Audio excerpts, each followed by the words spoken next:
Programme में एक बार फिर खुश आमदेद। हमारे साथ मौजूद हैं वफाकी वज़ीर मुमलिकत बराए सकाफ़त व कौमी विरसा हुज़ैफ़र रहमान साहब। बहुत शुक्रिया सर वक्त देने के लिए। सर पहला सवाल मेरा गोया कि बानी PTI की बीमारी को लेके अस्पताल मुंतकिली गोया कि इसके ऊपर तहरीक इंसाफ ने या पोजीशन ने कैसी सियासत की वो तो एक अलग डिबेट है, बट जिस तरह हुकूमत वक्त ने सारे मामले को हैंडल किया, कोई एक वज़ीर फरमा रहे हैं कि जिनको अस्पताल मुंतकिल करने का फ़ैसला किया गया, एक कह रहे हैं कि ज़रूरत कोई नहीं है, कोई एक वज़ीर फरमा रहे हैं कि जी उनको डील ऑफ़र की 2 बार, दूसरा फरमा रहा है कि जी ऐसा तो कुछ भी नहीं है।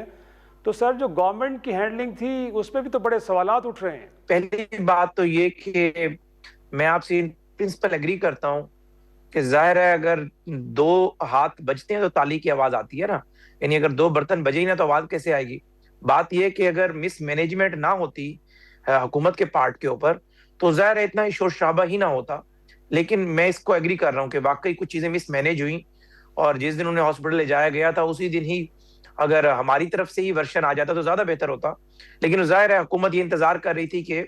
उनका बेहतरीन इलाज हो जाए, और इस सूरत हाल के अंदर जो है वो जिम्मेदारी का सबूत देने के चक्कर में वो ज़ाहिर है मालूमात बाहर आना डिले हुई, और जाहिर है उसके बाद एक जर्नलिस्ट ने ट्वीट किया। लेकिन हुकूमत ने खलूस नीयत से, मैं आपको बता रहा हूँ, द कॉस्ट ऑफ रेपिटेशन, वज़ीर आज़म शहबाज शरीफ साहब की हिदायत के मुताबिक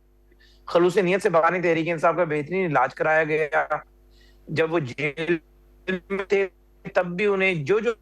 मेडिसिन रिक्वायर्ड थी, चूंकि इनिशियली नहीं पता था कि उनकी जो रेटिना को ब्लड सर्कुलेशन, जो ब्लड की सप्लाई है वो बंद हो रही है। लेकिन जाहिर है जब आती है तो इनिशियली आपको जो आई के ड्रॉप्स हैं वो दिए जाते हैं या बाकी मेडिसिन वगैरह दी गई। लेकिन जब जाहिर सूरत हाल जो है गंभीर हुई तो बानी तहरीक इंसाफ को बगैर किसी तात्तुल के जो है पिम्स ले आया गया, और पिम्स लाकर उनका जो प्रोसीजर किया गया वो किसी ढका छुपा नहीं है। और उसके बाद आपने देखा कि जब मुतालबा जोर पकड़ा कि नहीं जी रेटिना स्पेशलिस्ट डॉक्टर जो है वो पिम्स में था नहीं, तो अल शफा जो आई ट्रस्ट है वहां का जो रेटिना के जो डॉक्टर हैं वो हेड ऑफ डिपार्टमेंट है, उनकी सरबराही में कोई बोर्ड बन जाए या वो अपनी निगरानी में जो है बानी तहरीक इंसाफ का जो मुआयना करे, वो भी करवाया गया। तो एक बात तो इन्हीं 2 सवाल के 2 हिस्से हैं। एक तो ये कि क्या इसको बेहतर मैनेज किया जा सकता था? जी बिल्कुल बेहतर मैनेज किया जा सकता था, इन्हीं मीडिया के रेफरेंस से मैं बात कर रहा हूँ। दूसरा हिस्सा ये कि क्या बानी तहरीक इंसाफ की सेहत पे कॉम्प्रोमाइज किया गया? नहीं, बिल्कुल भी नहीं किया गया। इसकी चाहे आज हम हुकूमत में, कल हुकूमत में हम नहीं होंगे, यही डॉक्टर्स मौजूद होंगे, किसी से भी तहकीक और तफ्तीश कराई जा सकती है। इवन के बानी तहरीक इंसाफ की अपनी जात मौजूद है,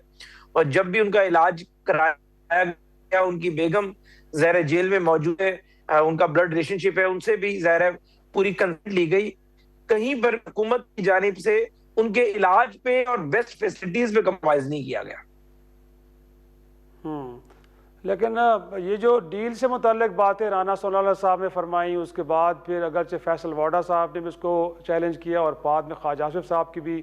गुफ्तगू सामने कि ऐसा तो कुछ नहीं है। तो आप तो प्राइम मिनिस्टर के बड़े करीब तस्वर होते हैं सर, कोई ऐसा था कि उनको 2 बार को डील ऑफर की गई और एक दफ़ा तो राना साहब बड़ी तफसील से बता रहे थे कि गैर मुल्क से भी कुछ लोग आए थे। तो सर ये इस मामले पे कंफ्यूजन क्यों? देखिए शायद साहब, आपको इस दर्श की खाक छानते हुए एक अरसा हो गया है। जब भी कोई खबर आती है आप उसे एवेल्युएट करते हैं, हकाइक पे परखते हैं कि अगर किसी सोर्स ने आपको कोई मालूमात दी है या इवन किसी पॉलिटिशियन ने भी कोई बात की है, क्या वो लॉजिकल दुरुस्त है या नहीं। अब राना सनाउल्लाह साहब की बात या किसी की भी बात हो, मैं किसी को जरा कोट किए बगैर, बात यह है कि आप ये बताएं कि क्या कोई हुकूमत बानी तहरीक इंसाफ को रिहा कर सकती है जो इस वक्त लॉ ऑफ लैंड मौजूद है? उसका जवाब होगा एब्सोल्युटली नॉट। क्योंकि वजह यह है कि बानी तहरीक इंसाफ को अदालतों ने सजा दी है, और उन अदालतों की सजा के खिलाफ अपील जो है वो ज़ाहिर कंटिन्यूशन ऑफ ट्रायल होती है, हाई कोर्ट में वो लगती है, वो पेंडिंग है। अगर अपीलों की पेंडेंसी के दौरान हुकूमत किसी भी सजा याफ्ता कैदी को रिहा नहीं कर सकती। हाँ ये जरूर है कि अगर मेडिकल ग्राउंड के ऊपर हाई कोर्ट ने बेल दे रही हो या किसी और ग्राउंड के ऊपर उनकी सजा को इंटरमली सस्पेंड किया जा रहा हो, तो फिर हुकूमत जो है जाहिर है उसमें एक अपना स्टांस जो है वो ले सकती है। लेकिन ये कहना कि कोई डील की जा रही है और उस डील के नतीजे में बानी तहरीक इंसाफ रिहा हो जाते, बिल्कुल मुमकिन नहीं। हाँ ये मुमकिन है कि किसी स्टेज के ऊपर कोई बात हुई हो, लेकिन मैं इसको भी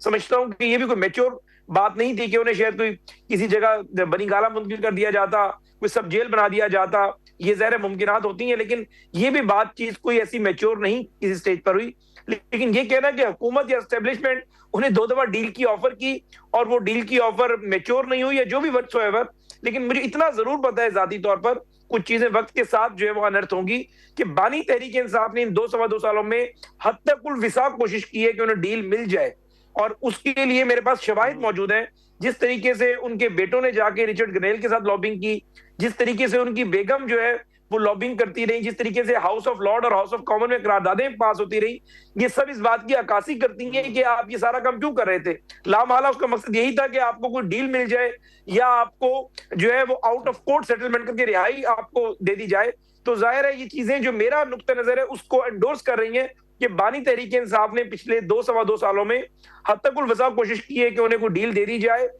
या उन्हें रिहा कर दिया जाए, लेकिन हुकूमत और एस्टेब्लिशमेंट का एक ही नुक्ता नजर रहा कि इन्हें अदालतों ने सजा दी है, कोई इनके साथ विक्टिमाइजेशन नहीं है, कोई ये 16 एमपी या दफा 144 में अंदर नहीं बैठे हुए। तोशा खाना की चोरी केस में मुसलसल 2 चोरियां साबित हुई और आप 31 साल की सजा काट रहे हैं। तो अगर आपको कोई रिलीफ भी देना है और आप पे झूठा केस भी है, अगर आपका स्टांस विंग डेविल्स एडवोकेट में मान भी लूं, तो तब भी आपको अदालतों ने रिलीफ देना है। तो इसलिए ये कहना है कि कोई डील दी जा रही है या कोई डील दी जा रही है, दुरुस्त नहीं है जी। मुनासिब। और साथ में आपसे पहले हमारी साबिक गवर्नर मोहम्मद ज़ुबैर से गुफ्तगू हो रही थी, उनका ख्याल ये है कि इकॉनमी के फ्रंट के ऊपर चैलेंजेस हो या फिर दहशतगर्दी के ख़िलाफ़ जंग, गोया कि हुकूमत तो रिसीविंग एंड पे है, गोया कि आप कामयाब होंगे तो आपकी नेकनामी होगी, नाकामी की सूरत में यकीनी तौर पे हुकूमत के लिए बड़ा मसला होगा। तो बेहतर ये है कि एक पॉलिटिकल हार्मनी के लिए गोया के इनिशिएटिव हुकूमत वक्त को लेने चाहिए। तो आपको लगता है सर डायलॉग की बातें तो होती हैं लेकिन हुकूमत कहती हर बार ये है कि जी आना चाहते तो आएँ बैठें, लेकिन ये इनिशिएटिव हुकूमत को नहीं लेना चाहिए कि एंगेज किया जाए ताकि एक बहुत बड़ी अपोजिशन है उसको साथ मिलाएं ताकि इन 2 फ्रंट्स के ऊपर बेहतर अंदाज में हुकूमत परफॉर्म कर सके। जी बहुत शुक्रिया शाह साहब। पहली बात तो ये है कि जुबैर साहब की बात की मैं समझता हूँ कोई क्रेडिबिलिटी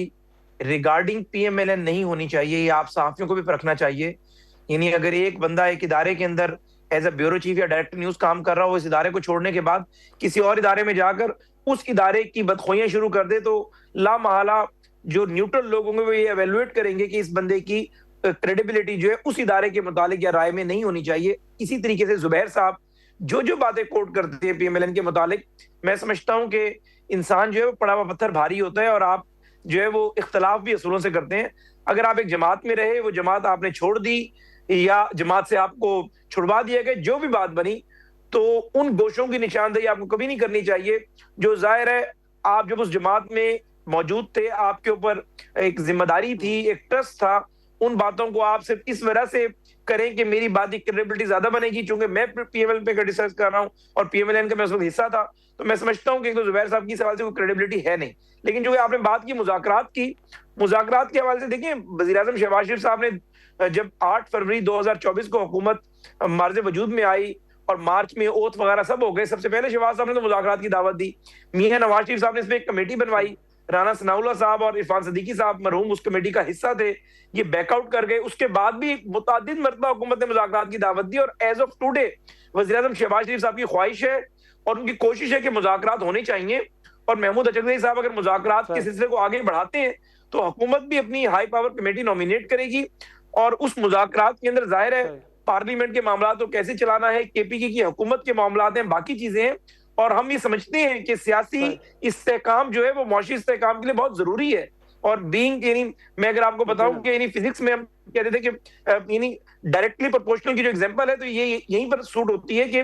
बेसिकली सियासी इस्तेहकाम is directly proportional with the economic stability. तो इकोनॉमिक स्टेबिलिटी होगी तो पॉलिटिकल स्टेबिलिटी होगी। मैं तो इस बात का खुद कायल हूं, दाई हूं, और कोई भी हुकूमत हमारे अलावा ये अफोर्ड नहीं कर सकती कि उसकी अपोजिशन सड़कों पर हो। जी अच्छा हुज़ैफा साहब, एक और भी गोया के आप हम कह सकते हैं कि पीटीआई के साबकीन है, फवाद चौधरी साहब, उनके साथ कुछ और हम ख्याल लोग भी हैं। कल उनकी जानिब से ये कहा गया कि वक्त का तकाजा ये है कि एक नेशनल गवर्नमेंट की तरफ जाया जाए और अगर हुकूमत वक्त इस मामले पर इनिशिएटिव लेती है तो उनका ख्याल ये है कि तहरीक इंसाफ को, उनके बानी को हम मना लेंगे, लेकिन सिचुएशन डिमांड ये कर रही है कि नेशनल गवर्नमेंट बननी चाहिए। जी बिल्कुल, देखिए बात दुरुस्त है कि सियासी इस्तेहकाम होना चाहिए, लेकिन नेशनल गवर्नमेंट है क्या आइन में जिक्र है? अगर बानी तहरीक इंसाफ या तहरीक इंसाफ का कोई भी बंदा नेशनल हुकूमत पे मुत्तफिक होता है तो इसका मतलब यह है कि फिर तो हमारा नैरेटिव ठीक हुआ, हमारा बयानिया दुरुस्त हुआ कि आप सिर्फ इक्तदार तक पहुंचने के लिए, दोबारा लाडला बनने के लिए सारी स्ट्रगल कर रहे हैं। आप सिविलियन बालादस्ती के लिए, सुपरमेसी ऑफ कॉन्स्टिट्यूशन के लिए, सुपरमेसी ऑफ लॉ के लिए कुछ नहीं कर रहे। यानी कौमी हुकूमत का क्या मतलब है कि शहबाज शरीफ साहब को या इस हुकूमत को घर भेज दिया जाए और कोई एक नया वजीर आजम आ जाए जिस पे तहरीक इंसाफ भी मुत्तफिक हो, जिसका आइन में कोई जिक्र नहीं है, और वो अपनी एक शेडो कैबिनेट बना ले और अगले 2-3 साल बगैर किसी डेमोक्रेटिक, बगैर किसी पार्लियामेंट के, बगैर किसी सेनेट के ये हुकूमत चले, तो मुझे बताएं ये आइन में कहां ऐसी गुंजाइश मौजूद है? तो आप वाजे कहें कि मेरा मकसद नून लीग को इक्तदार से हटाना है, और एक ऐसी हुकूमत का तश्कील में भी मैं एग्री हूं कि अगर मुझे इक़्तिदार नहीं भी दे रहे तो ऐसी हुकूमत आ जाए कि जो कि कम से कम नून लीग उसमें मौजूद ना हो, बेशक वो खिलाफ आइन और खिलाफ कानून क्यों ना हो। तो मकसद ये कि कौमी हुकूमत का क़याम अगर होगा तो वो against the constitution of Pakistan होगा। आपको आईने पाकिस्तान को मुअत्तल करना पड़ेगा, या अगर कोई नई शक्ल आपने निकालना हुई तो कोई अदालत जो है उसको अलाउ कर देगी कि जी कौमी हुकूमत आप चला लें। लेकिन कौमी हुकूमत का मुतालबा जो भी करता है, इसका मतलब ये है कि बाकी उसके दावे धरे के धरे हैं, वो ना वो आइन को मानता, ना वो डेमोक्रेटिक सेटअप को मानता, वो सिर्फ और सिर्फ इक्तदार की कुर्सी से चिमटना चाहता है, और उसके लिए वो कहता है कि कोई भी रास्ता मिल जाए मुझे, अगर वो कौमी हुकूमत का रास्ता ही हो तो मैं वही अडॉप्ट कर लूंगा। बहुत बहुत शुक्रिया हुज़ैफा रहमान साहब से गुफ्तगू कर रहे थे। नाज़रीन, एक थोड़ा सा ब्रेक के बाद तहरीक इंसाफ गोया कि आने वाले वक्त में क्या अपनाती है, अपने मुतालबात के हवाले से गुफ्तगू करते हैं। एक ब्रेक।